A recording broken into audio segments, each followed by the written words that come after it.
From exposing Diddy way before his allegations, because P. Diddy be wanting to party, and you gotta tell him no. You got to tell him no. to warning the United Healthcare CEO in advance. There's a guy from Nestle that doesn't think water is a human right. I mean, that guy should be hunt down and yeah, right? Here are 6 times comedians tried to warn us, starting with Cat Williams, who jokingly revealed Hollywood's rampant drug use way back in 2006. Doing drugs in the ATL, to at least excuse himself, go to the bathroom or something. Then Hollywood just do the drugs right in front of you and act like ain't happened. You in the middle of a goddamn meeting. So what we're gonna do is we're gonna do the movie with you, and then we're gonna go back. Did you know that I can see you? You right there, it's on your nose. And after Hollywood producers, Cat indirectly blew the whistle on Diddy next. Motherfucker be gay in Hollywood, you never expected. They be having these big mansion parties, and the mansion party, the whole mansion is a party, and then it's a separate party in the little rooms. I ain't been famous that goddamn long. I'm excited in a motherfucker to be at the mansion party. You be looking at all the goddamn rooms, and you around and look in the wrong room. Still joking, Cat also exposed the devious nature of Diddy's parties. Nick, come here. Is that two kissing? Is one of them Professor Obi? He came out the closet! But an even more brutal exposition came when Cat predicted Diddy's arrest months before it happened. Cat's biggest reveal came when he explained how Hollywood Top Shots forced black comedians to wear dresses on TV. And I won't work with Ricky Smiley again unless he's in a dress. Now, what was Ricky Smiley's next movie? Did he wear a dress in it? You bet he did. It's in my contract. And only Cat. Even Dave Chappelle had the same sentiment in his 2006 interview with Oprah. I mean, I'm a conspiracy theorist to a degree. Like, when I connect dots that maybe shouldn't be connected, I don't know. But certain dots, like when I see that they put every black man in the movies in a dress at some point in their career, I'll be connecting them down like, wow, these brothers gotta wear a dress. That's happened to me. And Dave soon recounted his own story. They come in, the writer comes in, I think he's the writer, he's like, Dave, listen, we got this hilarious scene where Martin's sneaking out of jail, so he disguises you as a prostitute. And he put this dress on, and what? No, I'm not doing that. I don't feel comfortable with that. That should have been in the discussion. But, unlike Kevin Hart, Dave had his boundaries set. I'm not wearing no dress, man. I'm funnier than a dress. Just give me something funny to say. I don't need to wear no dress to be funny. What am I, Milton Berle? You know, we're going like this. And then finally he's like, and he leaves. And then like the director comes, Dave, it really would be great if you wear the dress. What is wrong? What is this, Brokeback Mountain in here? So. And Dave's firm decision instantly put the spotlight on Hollywood's lies. Why are they putting us in these dresses? But the minute it was clear, I was adamant. I'm not wearing a dress. I'm not wearing the dress.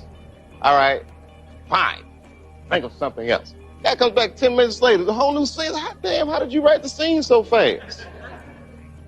You know, it's like, so you gotta take a stand. And just like how he warned about Hollywood this time, Dave also had a premonition about cop brutality against black people. Sometimes we want to call them too.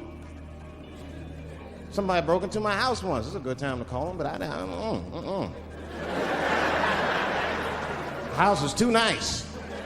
It ain't a real nice house, but they never believe I lived in it. He's still here. Oh my God.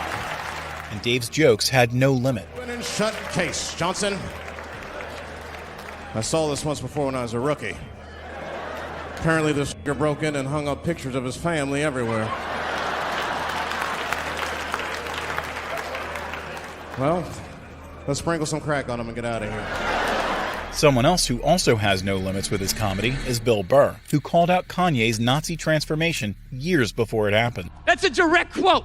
My biggest regret is I'll never get to see myself perform live. Dude, you put that ego in a white dude that is, ich bin einen in der Streisen. What's the Blitzkrieg? What's a superior race? It all started when Bill discovered Kanye for the first time. Early on, she was loving the guy, and I was thinking he was cool. And then one day I saw him do an interview, and he was talking about how great he was, and there was just this look that was in his eye, and it just made me nervous. I'm like, dude, this guy's volatile, man. There's something with this guy. He's making me nervous.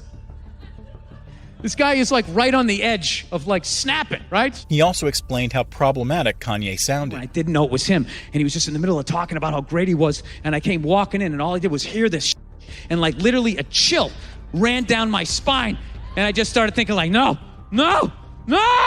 And I turned and I looked before it even registered that it was Kanye. My first thought was, oh, thank God. Oh, thank God. It's just a black guy. Oh, thank God. It's just a black guy. But Bill wasn't finished taking Kanye to the cleaners yet. If that ego, however, had floated down and landed in a blue-eyed white dude, there is no telling the damage that could have been done. You're talking entire civilizations wiped out, worldwide famine, the moon colliding with the earth. Thank God that ego landed in a black guy. And he kept putting the spotlight on Kanye's narcissism. Next time Kanye's going off on himself, I'm telling you, just close your eyes, forget it's him, and really listen to what is coming out of this guy's mouth. He says like I'm a genius. I'm a god. I'm Shakespeare. My biggest regret is I'll never get to see myself perform live. That's a direct quote. Finishing up, Bill dropped one last truth bomb. Dude, you put that ego in a white dude that is Ich bin einen in the Streisen. What's the Blitzkrieg? What's a superior race? Vienna will return to Deutschland first. And it would come true years down the line. That's right. You're not Hitler. You're not a Nazi. You don't deserve to be called that and demonized. Well, I see good things about Hitler also. The Jew, I love everyone. I'm done with the classifications.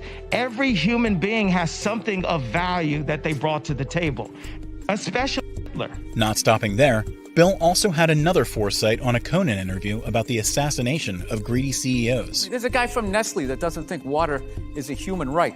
I mean, that guy should be hunted down and right?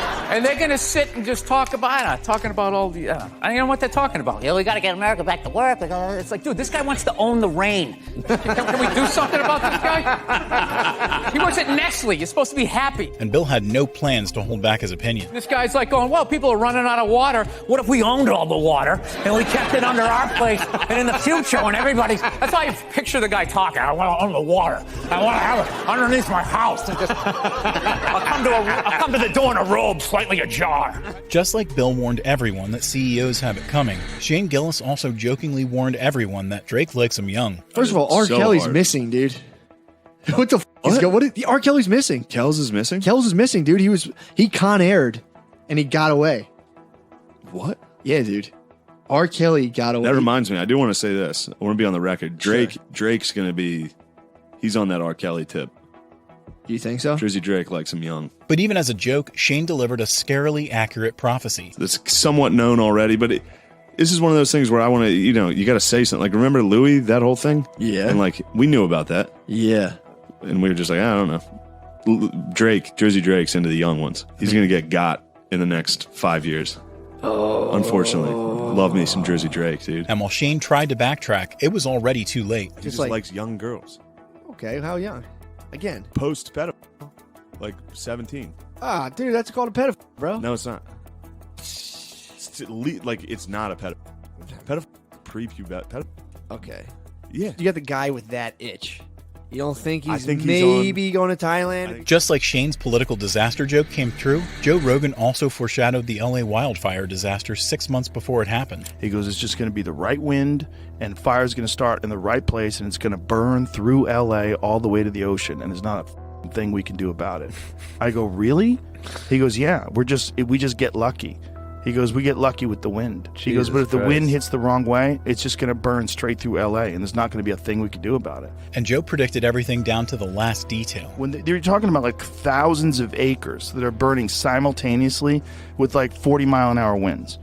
And the wind's just blowing embers through the air, and those embers are landing on roofs, and those houses are going up, and they're landing on bushes, and those bushes are going up, and everything's dry. And once it happens in a way where it's so spread out that there's nothing they can do. Just like Joe recited everything about the LA fire, Shawn Wayans recreated Will Smith and Chris Rock's jaw-dropping moment years in advance. And you know the address? www.// you ain't dead yet.com.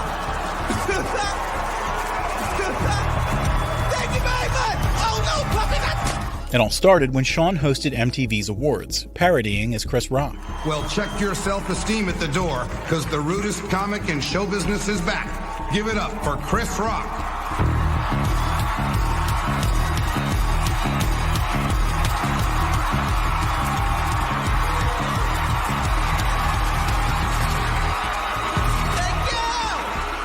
And this version of Chris Rock had no chill. Britney Spears. Boy, I look like white team 99 up in this. Britney Spears got her new album out, her new song. Oops, I did it again. Oops, she did it again. She did it again, y'all. What the did you do the first time? But as if Britney Spears wasn't enough, Sean also took shots at P. Diddy. And how could you mention rap without talking about my man P. Diddy? P. Diddy, Sean John, Sean Puppet Cone. Got in a little bit of trouble this year, huh, Pup? Got in some trouble. Went out and hired Johnny Cochran. Actually, you didn't hire Johnny Cochran, you just sampled OJ's defense team. But what happened next could only be described as a 1 in a million coincidence. Speaking of OJ, OJ's in the news again, trying to make a comeback, promoting his new website. And you know the address? www.//youain'tdeadyet.com. Thank you very much. Oh no, puppy, not. And it just goes to show that comedians can make scary premonitions before anyone else sees the signs.